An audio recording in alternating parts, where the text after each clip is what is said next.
This is BS. This is BS. Why are we here? I am going to call corporate. Who the hell gave this guy a video camera? Welcome, I guess, into another edition of BSing with Big Nate. Good luck. Welcome into another edition of BSing with Big Nate. This time around, we're on a little bit off the beaten path, a little less normal, but something that's important locally. Two things that are important locally. And I've got two guys joining me here, Justin and Hunter. So, gentlemen, first and foremost, introduce yourselves. Well, I'm Justin Smith, And I'm Hunter Stevers. but on the show, That's Teddy. Yeah. And this is Steve. Yeah. Because we can never call each other by our first names. I mean, is that just something that naturally, how long have you guys known each other? Probably, seventh grade is when. that's 12 years old. Yeah. All right. So, Justin and Hunter, Teddy and Steve, Yes. You got it. host a podcast together called Unhelpful Advice. And there's an episode that they did recently that is blowing up pretty big, dealing with what happened on Memorial Day weekend and the murder in Blacksburg. And you guys did a really good job of digging into it. So I'm going to talk about that, but I also want to talk about another one that Justin did after that and how it all ties in locally. I'm a big fan of true crime. And I think here recently we were given an opportunity to kind of see this play out in real-time fashion. You guys actually kind of had a personal tie to it, and that's what the subject of the episode of Unhelpful Advice is. Yeah. So first and foremost, you guys kind of dig into it, but I'm going to dig a little bit more to tease and get people to go ahead and listen to the full thing, because it is a really solid hour of listening, and it kind of blew my mind. So It blew your mind. It blew my mind. I didn't think we were capable of putting something out there like this. I really don't. So go ahead and give everyone the background on everything with Atute and Jerry Smith, and then your guys' tie to it. Well, first off, Steve is not into true crime. No, I hate it. All right, as a rock station DJ, there's a Tool song, Vicarious. Once I listened deep into the lyrics, I said, murder is not for me. Because when I was a kid or a preteen, I would sit and watch the news when there'd be school shootings or mass shootings. I was like, why am I sitting here consuming all this content? And it just drove it. And then I listened to Tool, and Tool obviously persuades me to do just about anything. And it took me away from true crime. I totally get why this guy enjoys it.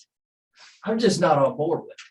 See, I'm a huge true crime fan. Yeah. It's a real problem for me. The wife and I will sit there and be like 2 a.m. So we both got work tomorrow. It's just something you can watch all day. Turn this off. Yeah. So, I like the investigative aspect to it. And so where I have another show that I do solo, which is true crime. And when this murder happened, see, Steve is a big sports guy, specifically Virginia Tech. So this caught his attention, and the weird discovery that we found also sparked my interest in it. And we kind of just joined forces together for this story on our podcast, and it happened. So now what's your connection? What was so mind-blowing to you guys that made it have to happen? Well, initially everyone had heard that a Virginia Tech football player murder someone. Okay, that draws up some headlines in the area. It was the day after they had brought back Devin Hunter, the safety, who had got kicked off the year prior for domestic violence. They bring him back, and then another guy's out. And so you're just like, what the hell happened? And it didn't spark too much interest. I was just bummed out. Yeah. And the interest started coming that night. Yeah. I guess it was Tuesday night, Wednesday morning, Because we have a group chat with a couple buddies. 3 other friends, and where we get up early. So I'm dead asleep when this whole chat's going on. And Well, before that, Yeah. I had seen, I'm in a hokey football group chat. I'm in all kinds of group chats. I'm in too many group chats, but I'm in a hokey football group chat. These people live all across the state. They're not all centered around the New River Valley. And I see a name come up. And I said, what the hell is that name doing? Being brought up in this chat where people have no idea. Yeah. And it was an old name from a few years back. And I had seen it and I dismissed. I was like, they're not talking about the same person I'm thinking about. There's no way. There's no possible way. And then we get up in the morning at like 4 a.m. Our buddies are just wilding out in the group chat saying, like, holy shit, like this is who we think it is. Yeah.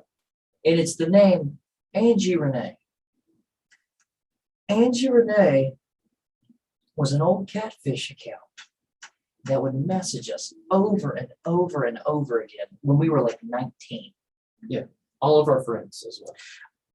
I mean, that's what makes this whole thing so fascinating. As you mentioned, that the headline comes out, and then there was a subsequent headline involving, and you guys dug into all this. You did a fantastic job. There was some stuff you guys dug into that, like, I was trying to look into to research a little further today, and it seems like a lot of it's actually kind of been scrubbed from the internet. But I remember, the murder happened, and just a couple of days later, maybe a couple of days before, it was right there around the same time, restaurant under investigation for people spiking drinks. And then it turns out that all of this is just connected in like one big clusterfuck. It's a tornado. It's a tornado. You got cows flying, you got pianos from houses flying all around. It's a tornado. Yeah. And it's happening all at once. And we had took those few days because we started, connecting dots or whatever on like Wednesday. Yeah, we kind of connected dots that Early. Yeah. Very early. Before work. Yeah. I was like, this is crazy. Yeah, I went to work. I went to work, and every time I saw him, I started giggling. I was like, I know what we have here. And we actually don't record. We record at a set time every week at Sunday morning. And I was like, we both decided we got to get something out right now. Mhm. We got to tell everybody what we know right now. And it was on a Friday. So we had all this information through 2.5 days of just digging. Yeah. Through Virginia Tech, Twitter, Reddit. And It hadn't really made its way to Facebook quite yet, but it ended up happening. See, so now, Justin, I understand that you're a lot like me. So how much of this was digging with the intent of we've got to put an episode of Unhelpful Advice out, and how much of it was just pure curiosity?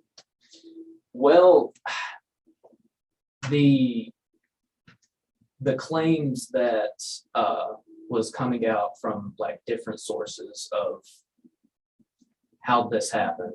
Did Atute know this Jerry Smith guy? And the fact that We knew who Angie Renee that we was. know who Angie And that was the name was. gets circulated around the internet. And then there was a screenshot, I think it was an Instagram screenshot of the Catfish's account. And it had her face, it had her name, but the username said Jerry Smith. So right there, we were like, all right, maybe this is Jerry. This is Perhaps. And we use the word allegedly so many Allegedly. times. Yeah. And then there was more screenshots of the Facebook, the laptop one. Yeah, where Angie had sold a couch and posted a photo of a piece of cake, or Jerry had posted a photo of a piece of cake with the same laptop that was on Angie Renee's couch. Yes. Yeah. So the mystery was becoming more of a solved armchair detective case. When we put the episode out that Friday, the police, the media, the local media had not put any of the information that we put in the show to the public Yeah. at all. Yeah. And it was weird to me the whole time I was kind of watching this. I believe when it all happened, it was actually like everything started coming out. It was actually at my sister's birthday party up in Northern Virginia. And I was just kind of scrolling through Facebook and like all of the news articles, like DBJ7, SLS10, Roanoke Times, the comment sections. That's where people were really like connecting the dots. It's like one of those boards with the string. Yeah. Well, what was happening was there would be an article about a two-tay killing somebody, and then an article about somebody drugging someone at a restaurant. Yeah. And then the whole Tinder match. It's like, no, It's these like- all need to be put together. Yeah, you guys need to Well, the Tinder match news didn't come out until the next week. right. And we had put out the possibility in the episode of that possibly happening.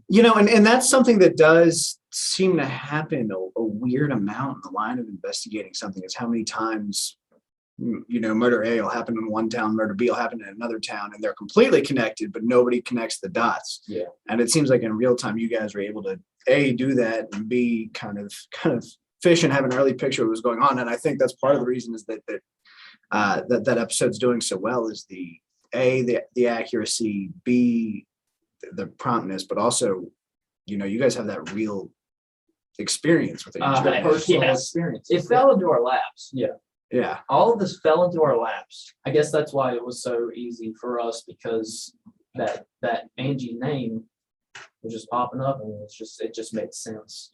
That's really what made the whole thing so relatable to me is that how many times I've received, like, I don't know if you guys run in this, but I get like spam texts and they'll just like text like every number in a sequence. Yeah. And it's like, well, obviously, A, I know what you're doing. See all of these other damn numbers. And it's like, The message that they so you sent. just reply like, what the hell are you doing? But there is something to be said with that kind of toying with them. I don't know if they're going to take the time and sit there and try and waste your time. It behooves you to, have some fun with it. Oh, we used to send Angie some raunchy messages. Yeah. I mean,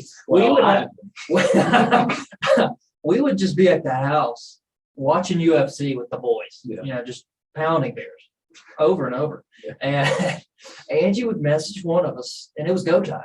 Mhm. We had no idea who this person was. Yeah. We had no idea where they lived.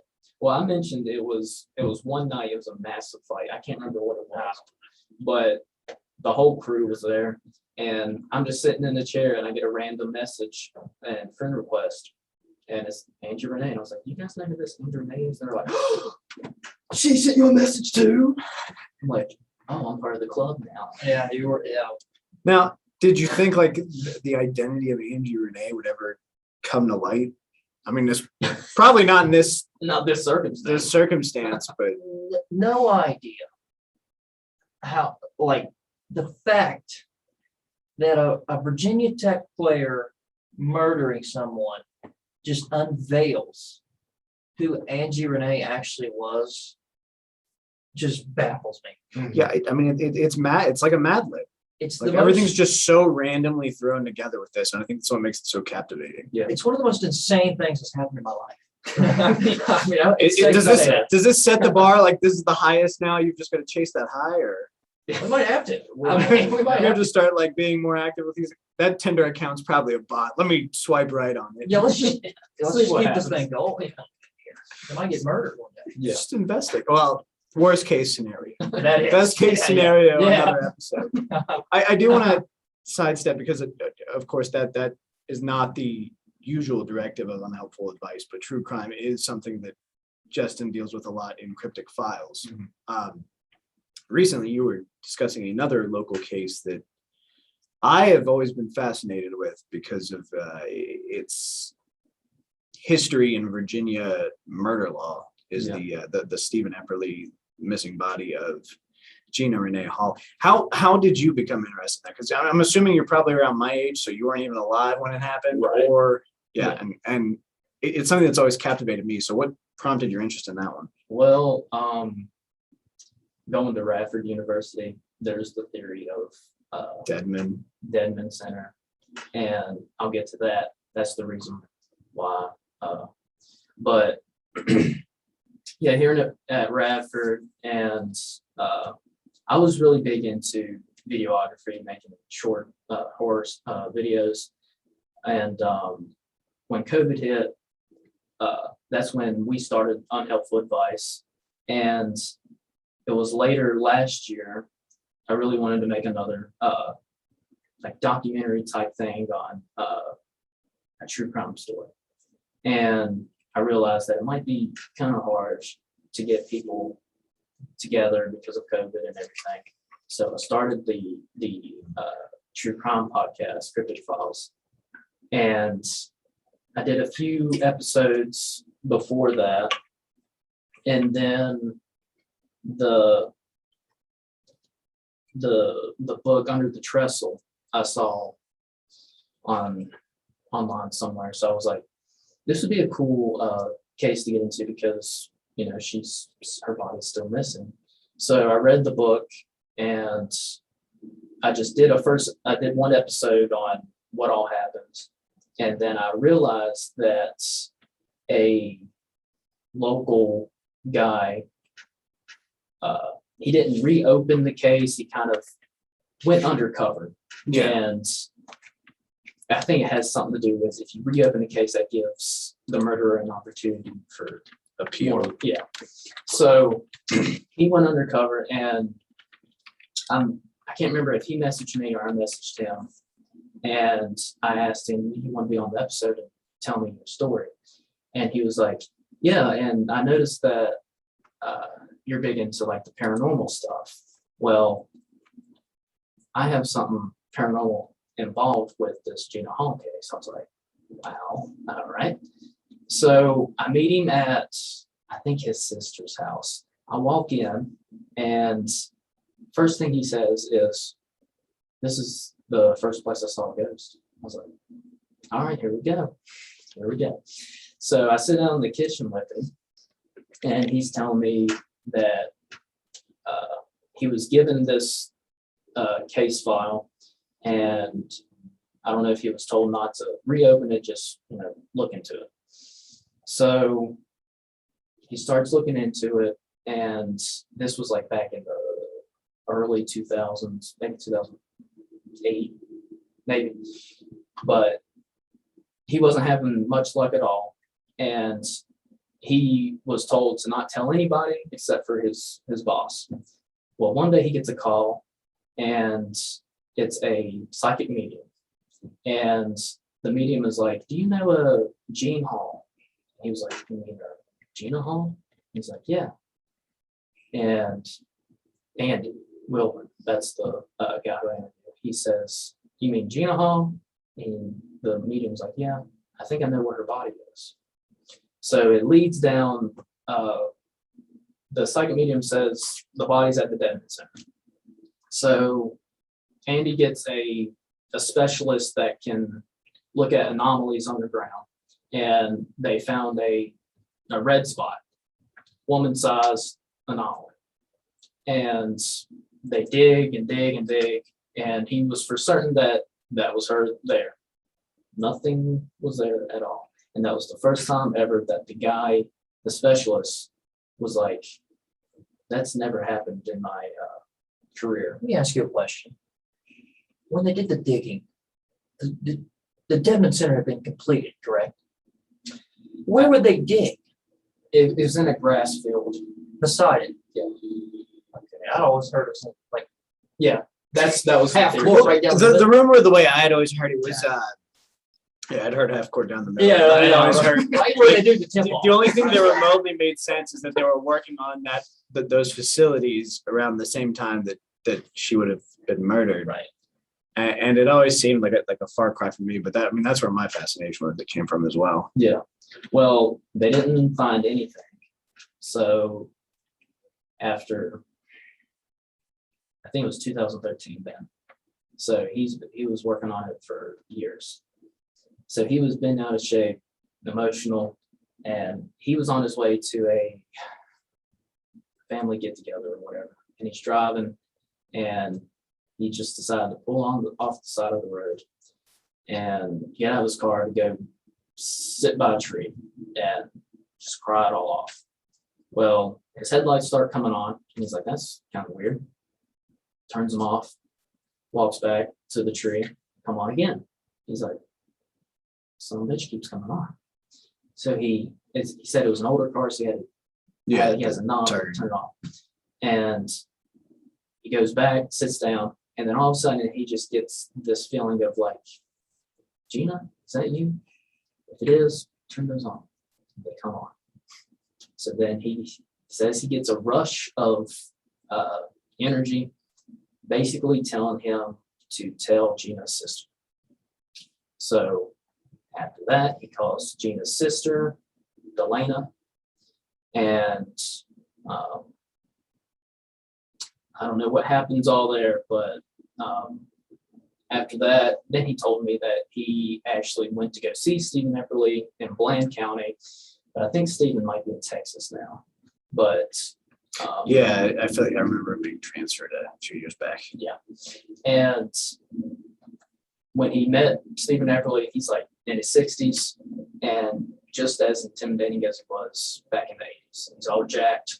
Also a Virginia Tech football player. Yes. Just worth This is- noting. it's just tie it back in Yeah. to Hunter. what's up with all these Tech players, man? Right.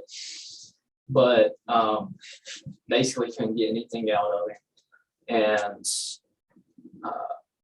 yeah, and when I released the episode, it got a lot of attention, mostly positive, but some negative. A lot of people don't like the guy who I interviewed. And I got I got a message from the writer, the author of Under the Trestle. Ron Peterson. Yes. Ron Peterson Jr. And he's like, if you really want to dive into more of this story, I can reach out and give you names because when I wrote the book, I still have contacts with them. And I was like, maybe.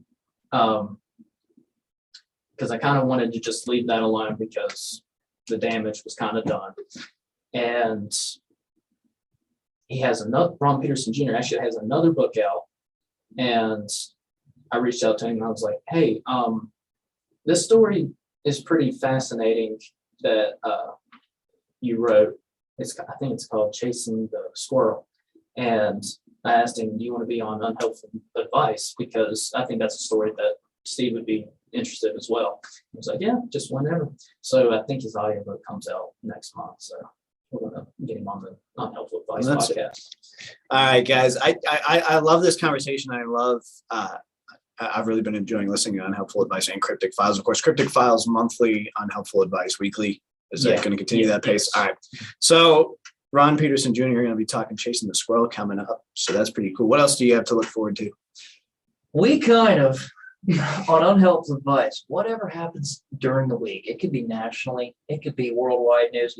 Like this Sunday, he will be absent this week, so I'll have to do the heavy lifting because he usually does the heavy lifting for the show. Our foreign policy expert, Matthew Gillespie, is going to come on and talk Afghanistan. Yeah, it's a very hot topic in the news right now. Hot topic. You could get Afghanistan one week and get dick jokes the next. You just don't know what you're going to get. Yeah. That's what it should be. That's captivating. That's what people want, is that conversation. I mean, when you're looking for a podcast, you kind of usually, at least in my case, road trips. I'm big on podcasts on road trips. Right. And you kind of want something to just distract you from the mundane. So definitely a lot to look forward to. Cryptic Files, what's coming up on that one? Something You haven't done it yet, have you? No, he's doing it. I'm doing the first episode, but Caldwell Fields. Ooh. I'll just say that. All right, that's something to look forward to. Of course, they are on Spotify, Apple Podcasts, Amazon Music, So YouTube. if you're looking for some further listening, I highly recommend episode 60 of Unhelpful Advice. And it was episodes 7 and 8 of Cryptic Files. It's a two-parter. Second one's Andy's interview. Well, there's another one stuff. after 60 where we read Angie Renee's. That's 61. We just did almost like a two-parter. Yeah, where we get people in Yeah. who were messaged by that account, and it's pretty ridiculous. It's ridiculous. Yeah. Guys, thank you for coming to join. And thank you for being my first actual in-studio guest That's on awesome. BS with Big Nate. That's exciting. Glad we were able to have this I'm talk. so happy to be in the Mockadoo studio. You have no idea. I've been listening to The Bear. Gosh, I'm 25 now, 18, 19 years. Wow.